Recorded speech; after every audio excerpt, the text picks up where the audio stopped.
There's a specific type of damage that happens when the institution you trusted decides you're a problem to manage rather than a person to protect.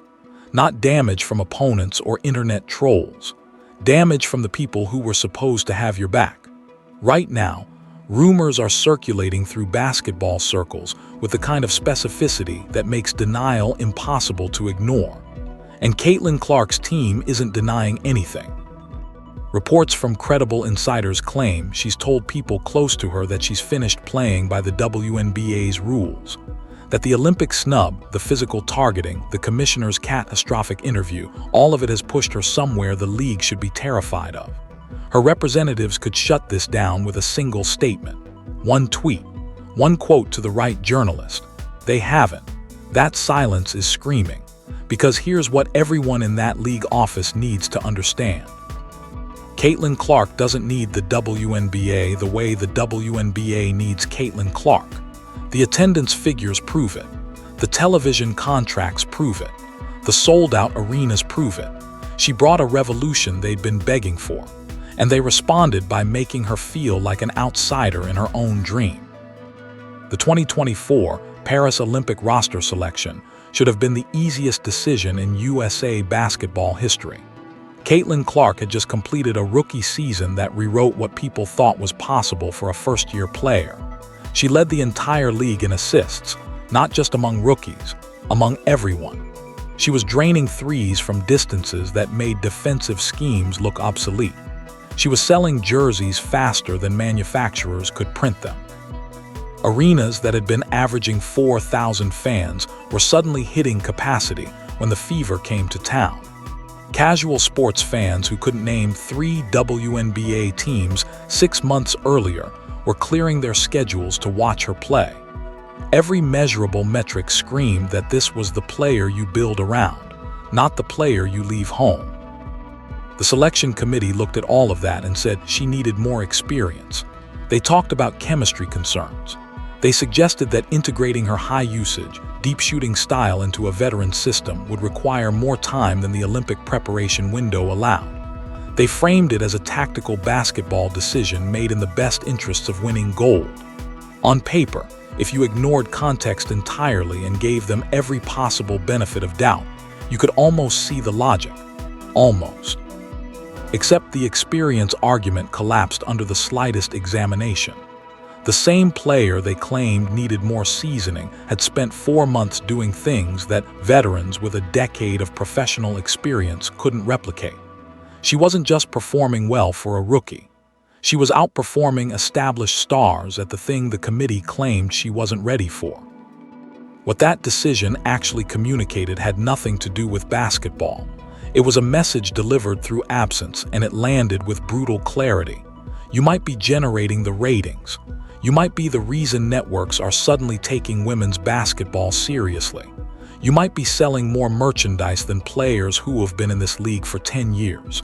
But you're not one of us. Not yet. Maybe not ever on our terms.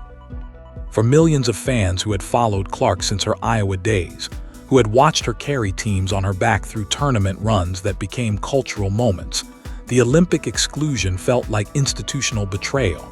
For Clark herself, who had grown up dreaming about wearing USA across her chest, it was something she absorbed with the professionalism she'd shown her entire career. Which doesn't mean she absorbed it without consequence. The dream she'd chased since childhood had just told her she wasn't welcome. That's not something you forget. And based on what's happening now, she didn't. The moment the WNBA season began, something became immediately and disturbingly obvious to anyone paying attention. Caitlin Clark wasn't just facing tough defense or the normal physical play that rookies encounter when veterans want to establish respect. What was happening to her crossed a line that players, analysts, and fans across every demographic recognized as something darker. This wasn't basketball.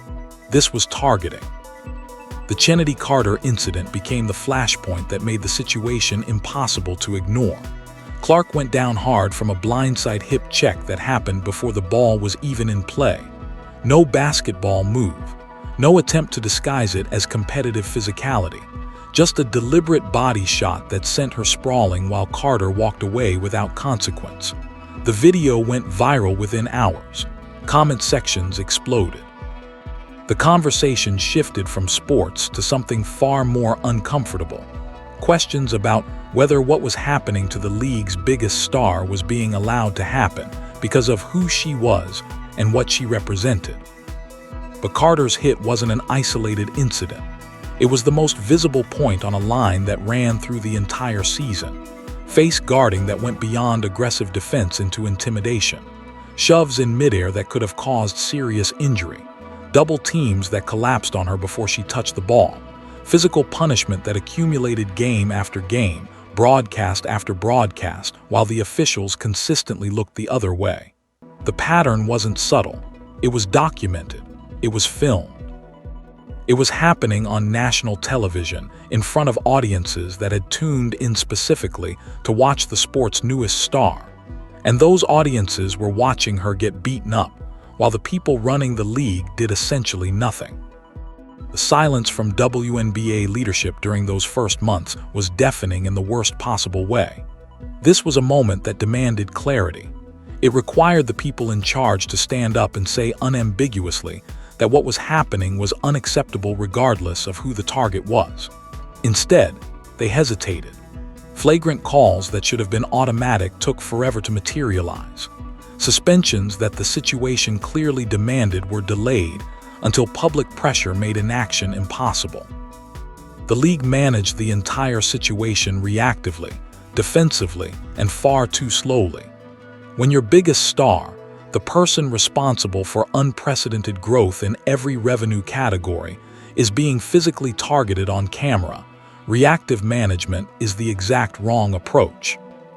There are people who will argue this is just part of the game, that rookies get tested, that veterans establish hierarchy through physicality, that Clark's experience wasn't fundamentally different from what any talented newcomer faces. And there's a version of that argument that has merit in isolation. But context destroys that defense. The scale of the targeting, the consistency of it, the league's reluctance to intervene, the complicated cultural and racial dynamics swirling around the entire situation, all of it made what was happening to Clark impossible to honestly dismiss as routine rookie treatment. This was a statement being made, and the league's silence was its own statement in response. Kathy Engelbert has been running the WNBA through what should have been, by every possible measure, the most exciting period in league history. Record attendance, unprecedented television deals, a level of mainstream cultural attention that women's professional basketball had been chasing for decades. And sitting at the center of all that growth, generating the energy that made every achievement possible, was a 22-year-old from Iowa who had handled an almost impossible amount of pressure with remarkable composure. So when Engelbert sat down for a CNBC interview and was given a direct opportunity to address the toxicity surrounding Clark, the physical targeting, the online harassment, the disturbing racial hostility from certain corners of social media, what she said was absolutely stunning. She compared it to Magic Johnson and Larry Bird. Let that sink in for a moment. When asked about documented abuse, about threats directed at a young athlete, about a pattern of on-court physical targeting that the league had been painfully slow to address, the commissioner of the WNBA reached into basketball history and pulled out the most famous rivalry of the 1980s as her framework for understanding what was happening. She talked about rivalry marketing. She discussed how valuable this kind of tension was for the business of the league. She sat there and effectively communicated to the world that when she looked at the hatred being directed at Caitlin Clark, she saw an opportunity. She didn't call out the racism. She didn't denounce the threats. She didn't draw a clear, unambiguous line and state that regardless of anyone's feelings about Clark's place in the league, the kind of hostility being directed at her was unacceptable, and the WNBA would not tolerate it. She did none of those things. Instead, she smiled and talked about the bottom line. The backlash was instant, and it came from everywhere. Sports journalists who cover the league year-round were appalled. Fans who had been frustrated with the situation for months finally had a focal point for their anger. And perhaps most tellingly, the WNBA Players Association itself, the organization that represents the athletes and generally supports league leadership, felt compelled to release a statement making clear that Engelbert's framing did not reflect their views. When your own players' union has to publicly distance itself from something you've said as commissioner, you haven't just made a mistake, you've created a crisis. Players like Nafisa Collier and Breena Stewart, who have been among the most thoughtful and respected voices in women's basketball, stepped forward to say what the commissioner refused to. That racism in sports is not a marketing opportunity, that it's a problem demanding a real response. That framing it as anything else does a disservice to everyone involved. For Clark, who had watched all of this unfold while continuing to show up and compete without publicly airing grievances, Engelbert's interview reportedly became a significant turning point. Not just because of what the commissioner said, but because of what it revealed about how the league viewed her situation. She wasn't a young woman deserving protection. She was a storyline. She was content. She was a vehicle for generating drama that drives clicks. Professional sports develop cultures over time. Hierarchies form. Unwritten rules get passed down from one generation of competitors to the next. In many cases, those cultures are the source of a sport's strength, the accumulated wisdom of athletes who fought to build something worth protecting. But those same cultures can calcify. They can become defensive. They can transform from foundations worth preserving into barriers that simply resist change, because change threatens people who built their identities around the old way of doing things. The WNBA has been shaped significantly by a tight circle of veterans who played together, competed together, built relationships over more than a decade. Those relationships matter. The history they share deserves respect. But when that circle becomes a closed club, when the culture it generates starts operating as a wall rather than a welcome, it stops serving the sport and starts serving only itself. Reports suggest that veteran players made their feelings about the Clark situation known well before the Olympic roster was finalized. The concerns, as they were framed internally, centered on chemistry and disruption, about what integrating such a high-profile, high-usage player into an established system would mean, about what the media circus, the cameras, the millions of new fans who came specifically to see her, would do to a team trying to focus on winning gold. Some of that concern was probably genuine. High-profile additions always create challenges, but the framing revealed something more complicated than tactical caution. The specific language that reportedly circulated, the idea that Clark's presence was a circus rather than an opportunity, revealed resentment. It revealed discomfort with the spotlight shifting in a direction some veterans hadn't anticipated and weren't comfortable with. Sheryl Swoopes became the most visible manifestation of this dynamic, and what she's been doing deserves examination because it's remarkable in its audacity. Swoopes is a genuine legend. Her accomplishments are real. Her place in basketball history is secured. None of that is in question. What is in question is what she's been doing with that platform. Throughout Clark's rookie season, Swoopes emerged as one of the most persistent critics of the young player, not in ways that engaged seriously with basketball analysis, but in ways that seemed designed to undermine and diminish.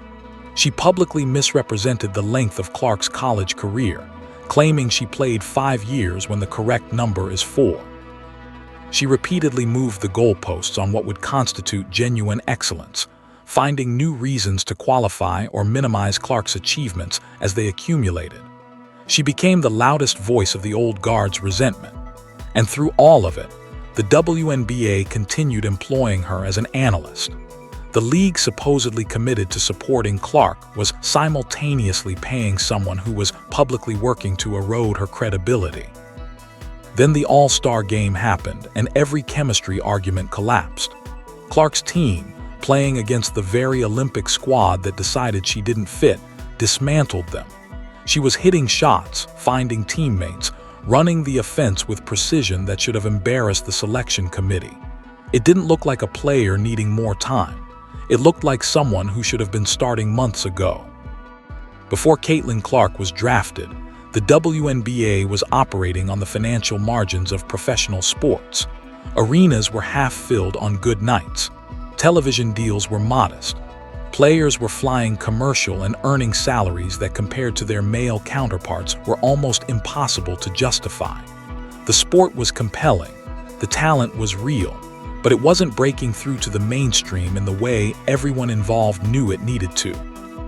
Then Clark entered the league and every previous benchmark shattered. League-wide attendance jumped 48% in a single season, not just in Indiana, not just in markets where she played, across the entire league. The rising tide effect was real and measurable. People who had never attended a WNBA game were suddenly showing up because the league felt like something they needed to be part of. The energy shifted. The stakes felt higher. Women's basketball had acquired gravitational pull it never quite had before. The television numbers told an even more dramatic story. Viewership figures the league had been working toward for years materialized almost overnight. Networks that had treated women's basketball as a scheduling obligation started treating it as priority programming. The media rights deal the WNBA negotiated in Clark's wake came in at $2.1 billion over 11 years. That number didn't represent improvement. It represented transformation. That kind of money doesn't come from incremental growth. It comes from a fundamental shift in how the market perceives a product's value, and the players felt all of it, not just the Fever roster. Every player in the league benefited from the financial expansion Clark's arrival triggered. Charter flights, which had been a long-standing demand from athletes exhausted by commercial travel, became reality. Salary structures improved. Sponsorship opportunities multiplied. The entire ecosystem of women's professional basketball elevated, because one player changed the conversation at a scale nothing had managed before. Here's the part that should terrify everyone in leadership. The same players who benefited most directly from that growth were, by multiple accounts, among the most resistant to Clark's presence. The veterans who spent years fighting for better conditions found themselves in a position where the thing that finally delivered those conditions was something they had complicated feelings about. And rather than acknowledge that uncomfortable reality, some chose to make Clark's professional life harder. The irony isn't subtle. The checks got bigger because of Clark. The planes got nicer because of Clark. The league became financially viable in a new way because of Clark. And the response from certain corners was to exclude her from the Olympics, allow her to be physically targeted, and create an environment so hostile she's now reportedly reconsidering her entire relationship with the national program. The fan base split that developed is one of the most significant threats to the league's long-term health. On one side, original supporters with real history who have complicated feelings about a newcomer receiving attention established stars never got. On the other side, millions of new fans who came specifically for Clark and have zero loyalty to WNBA culture. Those groups aren't inherently incompatible. A well-led league would build bridges. Instead, Engelbert's interview told new fans their concerns were marketing metrics. In professional sports, when rumors reach a certain intensity and specificity, the standard playbook is straightforward. A statement gets released. An agent makes calls. Someone with access to the player ensures the narrative gets corrected before it develops its own momentum. Teams of publicists get paid significant money to execute this without delay, which makes the silence surrounding the Clark rumors so incredibly loud. Reports have been circulating with increasing frequency from sources that have proven credible on other stories. Claims that Clark has quietly told people around her she has no interest in making herself available for the national program under current conditions. That she's communicated to insiders she's finished with the Indiana Fever situation as it currently exists. That the combination of Olympic exclusion, on-court targeting, and Engelbert's interview has fundamentally shifted her calculus of what the WNBA offers versus what it costs her. And from Clark's camp, nothing. No denial, no reassurance, no carefully constructed statement designed to calm everyone down and keep the narrative controlled. Just silence. In public relations, silence is never neutral. It's always a message, especially when it looks like the absence of one. The silence around these rumors doesn't necessarily mean Clark is definitively walking away, but it absolutely means significant conversations are happening behind closed doors. It means her team isn't rushing to protect the league's comfort. And it means Clark herself is in a position of leverage she's in no hurry to surrender. Because here's the reality stripped of politics and complicated history. Caitlin Clark doesn't need the WNBA in the way the WNBA needs Caitlin Clark. That asymmetry isn't opinion. It's mathematical fact you can trace through attendance figures, television ratings, sponsorship deals, and the size of the media rights contract signed after her arrival. She knows she's the source of those ratings. She knows when the fever plays, cameras are there because of number 22. She knows the jersey sales, the sold-out arenas, the casual fans who couldn't name another player on her roster, all exist because of the same phenomenon. And that phenomenon has her face on it. She isn't a product of the WNBA system. At this point in history, she's larger than it. Clark could build an independent empire outside the league's structure. Overseas leagues would offer premium contracts, content creation, basketball camps, endorsement deals. All of it exists without needing WNBA approval. She could create her own media company, her own infrastructure, her own platform. Someone with her profile and following can absolutely construct an alternative career path that doesn't require the institution that failed her. Meanwhile, the veteran players currently negotiating a new collective bargaining agreement need to reckon with something uncomfortable. Their leverage in those CBA negotiations, their ability to demand better salaries and conditions, depends directly on continued revenue growth. And that growth isn't guaranteed if Clark disengages. The charter flights they now enjoy exist because of her. The television money making bigger salaries possible exists because of her. Push her out, and everyone's financial future takes a hit. The WNBA needed saving, and Caitlin Clark showed up with everything required to do it. She brought ratings the league had been begging for. She brought money that changed the entire financial structure. She brought millions of fans who suddenly cared about women's basketball. She brought the cultural moment everyone had been waiting for. And the league responded by treating her like a threat instead of a gift. The Olympic snub told her she wasn't wanted. The physical targeting showed her she wouldn't be protected. Engelbert's interview revealed she was viewed as content, not a person. The veteran resistance made clear she'd never truly belong. Now the institution stands at a crossroads it didn't have to reach, built through decisions that didn't have to be made this way. Commissioner Engelbert has a narrow window to do what real leaders do in crisis moments. Acknowledge the failures. Demonstrate genuine understanding of what was almost lost. Show commitment to doing things differently.